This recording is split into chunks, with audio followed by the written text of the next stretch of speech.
Transport plays a crucial factor in Asia's future prosperity. Providing cost-effective travel for its people and products will open the door to a new era of economic growth. But what happens when a country lacks much of the infrastructure required to realize its full potential? This is the story of how Indonesia, a nation of 250 million people, is expanding its air and maritime infrastructure to allow it to take full advantage of the Asia century. And how this massive archipelago of nearly 18,000 islands adopts a strategy to revolutionize transport logistics by developing new ports, rail links, and expanding its airline industry. The main challenge is how we keep up with the demand. The demand is growing so rapidly. That is a reflection of our economic situation as well. It is a social and political vision which will build on Indonesia's strengths and help to consolidate its growing reputation as an economic powerhouse.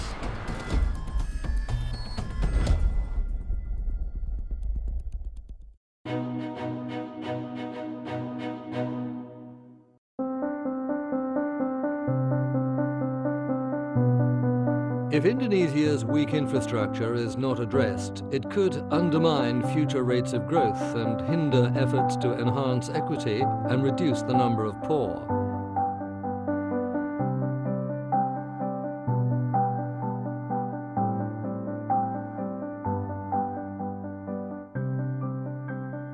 Reducing costs through more efficient infrastructure will make Indonesia more competitive and open up other international markets, resulting in increased trade.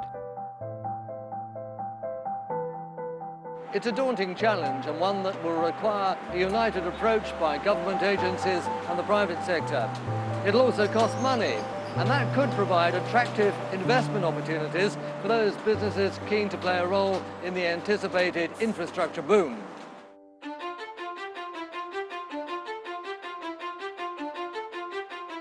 Indonesia's geographical location makes it a crossroads for shipping, a meeting point of ocean transportation, especially cargo ships. Maritime cargo volumes are expected to grow by more than 6% over the next year, with the country's ports handling 90% of non-road freight traffic. With the ASEAN group of nations planning to form an integrated economic zone with fewer trade barriers by 2015, Jakarta is under mounting pressure to liberalize its own transport logistics sooner rather than later. Demand for the logistic transport is very high. That is why we have to accelerate the development of ports. Improved ports will also need better backup facilities. Support industries and agencies such as customs and container operations will need revamping if ports are to be made more efficient. This is Surabaya, home to one of the country's busiest seaports, Tanjung Perak, which is operated by Pelindo 3. Surabaya is the second largest city in Indonesia and capital of East Java province. In 2012, Surabaya's economic growth was 7.27% higher than the national figures. The international container terminal known as TPS, Terminal Petikas Surabaya, is operated under the partnership of Pelindo 3 and Dubai Port World. Pelindo 3 have applied numerous innovative solutions in Tanjung Perak port to meet the expected increased capacity. A new terminal known in Bahasa as Teluk Lamong is expected to boost East Java's position as a transport hub in Indonesia. Ketika itu beroperasi, itu akan sangat membantu kongesti yang ada di Tanjung Perak Port. Kenapa demikian? Karena suplai armada untuk transportasi laut itu sudah sangat tinggi, tidak sebanding dengan terminal-terminal yang tersedia di Tanjung Perak Port Surabaya. Terminal Teluk Lamong itu bisa sangat membantu reduce untuk waiting time kapal-kapal yang ada di Tanjung Perak. Teluk Lamong will be the first eco terminal in Indonesia. The most of our equipment will be fueled by electricity, and the truck serving the terminal also will be fueled by gas or CNG. So it means that this terminal will be minimizing the carbon emission. and Teluk Lamong will be the first semi-automatic terminal in Indonesia. Pelindo 3's commitment to air cleanliness is also reflected in a bold new plan to overcome congestion and pollution caused by container trucks. It involves an automatic container transporter to transport trucks, better known perhaps as a monorail. A key partnership to solve logistics problems is the establishment of Java Integrated Industrial Port Estate, which is a partnership between AKR and Pelindo 3 in Gresik, East Java. It'll consist of a port and an industrial estate which will be built over several stages. We believe that this operation will strengthen the position of Surabaya because this will be the first city who has an industrial park and port in the same location. But of arguably even greater importance is the investment in human capital. Training program is very important for this company to enhance the competence of the personnel. So that's why we are making quite a lot of training program inside the country and also overseas. These innovations and developments are all part of its commitment to better logistics flow, which in turn will mean improved distribution and economic growth for Surabaya and Indonesia in general. However, there are still hurdles to clear. Indonesia's export shipping costs are among the highest in the ASEAN group of nations, and the lead time to export is the longest in Asia. But with more private-public sector partnerships, Indonesia's maritime fortunes could be about to turn. Let's now take a look at one of Indonesia's busiest ports in Jakarta, Tanjung Priok. It handles 60% of the country's trade and is run by state-owned Indonesia Port Corporation. Its largest container terminal, Jakarta International Container Terminal, commonly known as JICT, is operated by its affiliate, Hutchison Ports Indonesia. We are twice winners of the Asian Freight and Supply Chain Awards in 2011 and 2012. We won Best Terminal Operator in Asia for the medium-sized category. So we beat a lot of prestigious competitors. And so I think that's an indication of how far JICT has come. PT Hutchison Ports Indonesia, a wholly owned subsidiary of port investor, developer and operator Hutchison Whampoa Limited, will play a crucial role in continued expansion of JICT as the main gateway of the country. We've just resolved a historical land acquisition issue, and we've just taken possession of around 4 hectares of land in JICT.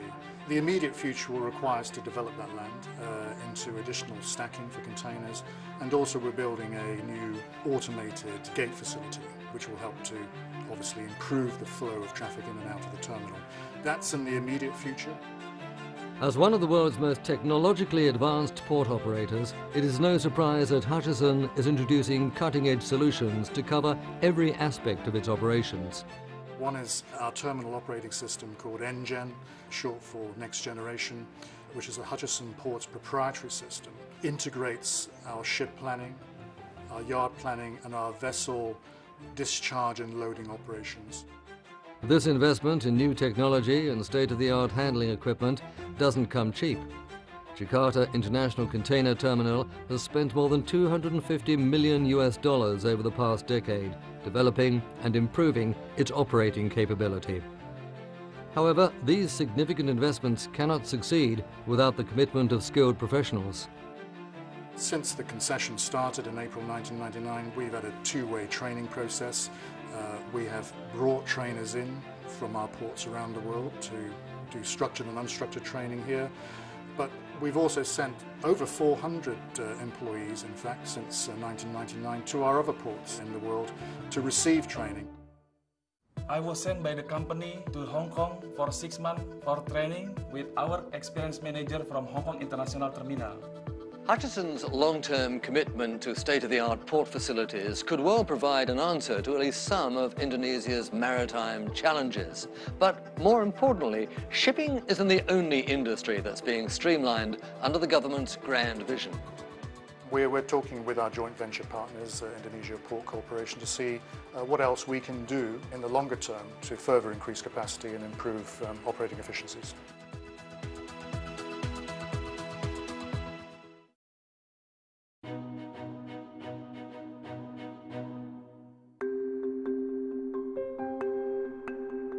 Complementing the government's new $53 billion infrastructure strategy is a renewed emphasis on aviation. Last year, we recorded more than 150 million of people using air transportations. So the potential is there because, again, as income raises, more people are willing and afford to fly. More than any other mode of transport, airlines are the key to connecting all the many diverse parts of Indonesia. Some of the country's airports are already undergoing much-needed renovations, while other airports are being added to the network. The Ministry of Transport aims to build a number of major new airports by 2030. Soekarno-Hatta International Airport is Jakarta's main transport hub, moving around 60 million people a year. We are not building only at the Soekarno-Hatta, but we are managing 13 airports at the western part of Indonesia. From those 13 airports, we are now building and expand 10 of them.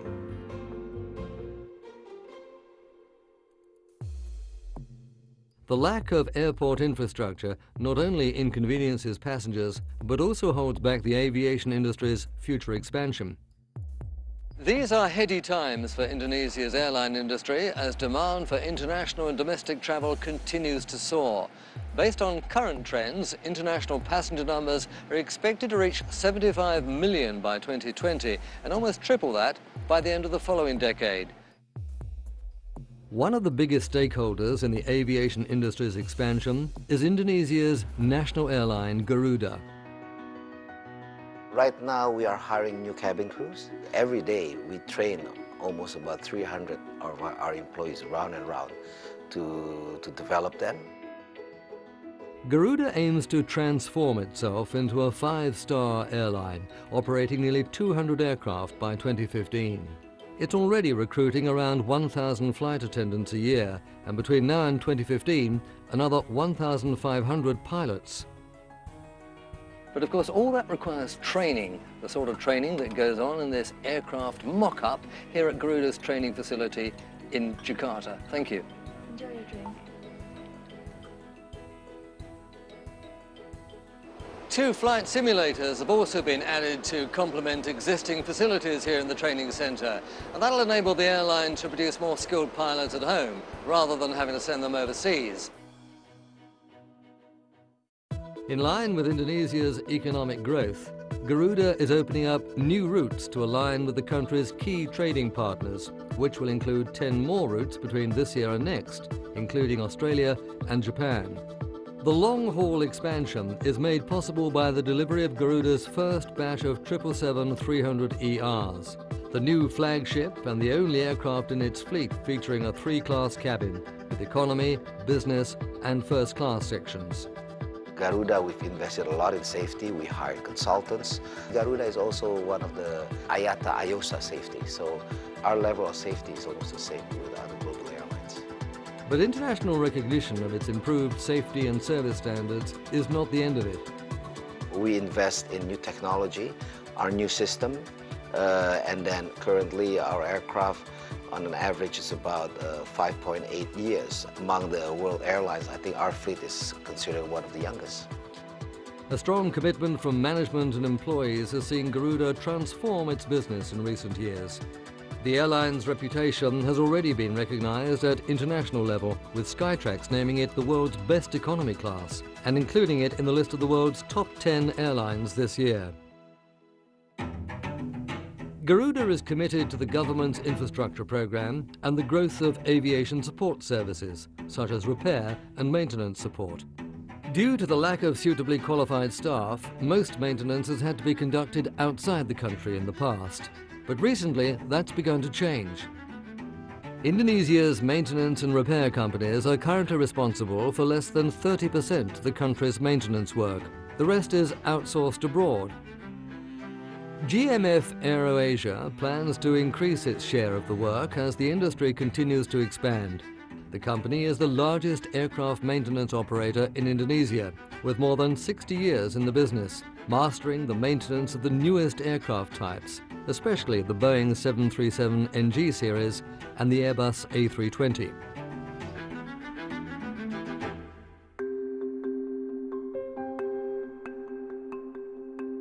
the number of aircraft is growing very rapidly.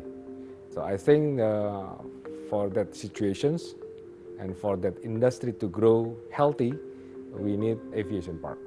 Some countries develop their, what they call it, aviation park or aerospace park that can accommodate also not only the MRO industry, but also the training for the supporting unit for the airline. There is, of course, still the manpower issue. It takes more than 5 years to train a mechanic before they can operate independently, much longer than it takes to build a training facility.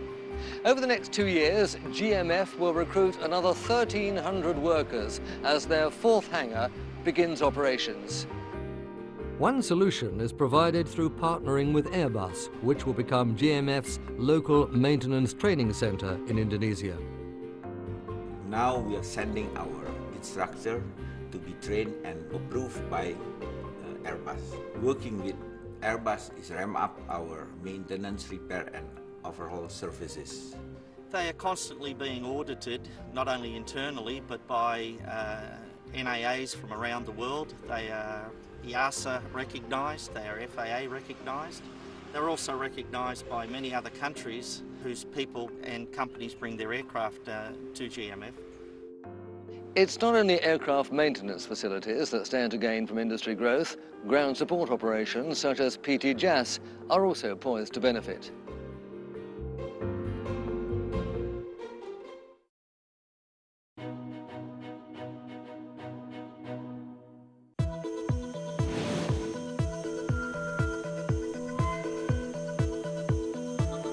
Aviation infrastructure planning has identified the need for a reliable, highly capable and safe network which can support passenger mobility and the transportation of goods and services.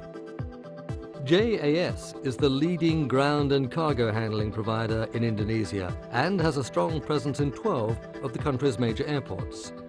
It's no surprise that many international airlines such as Singapore, Cathay Pacific and Silk Air are now partnering with JAS, which was recently appointed ground handling operator of Tiger Airways. It's also been named operator of the new international cargo terminal at Bali's Denpasar Airport.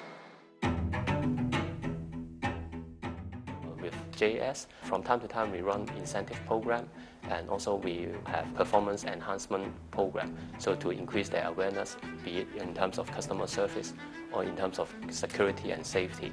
We have to comply with many standards required by airlines, EASA from most European and Middle East, and we are certified ISAGO, which is IATA Safety Audit for Ground Operation in 2010.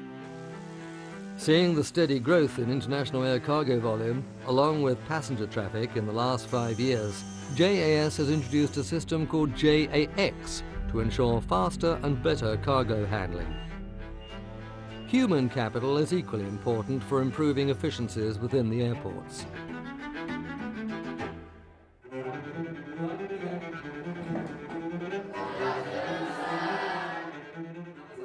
Most recently, in 2012, we established what we call the JAS Academy, where we train our new recruits into the workforce with the major processes, trainings, development required to service the airlines.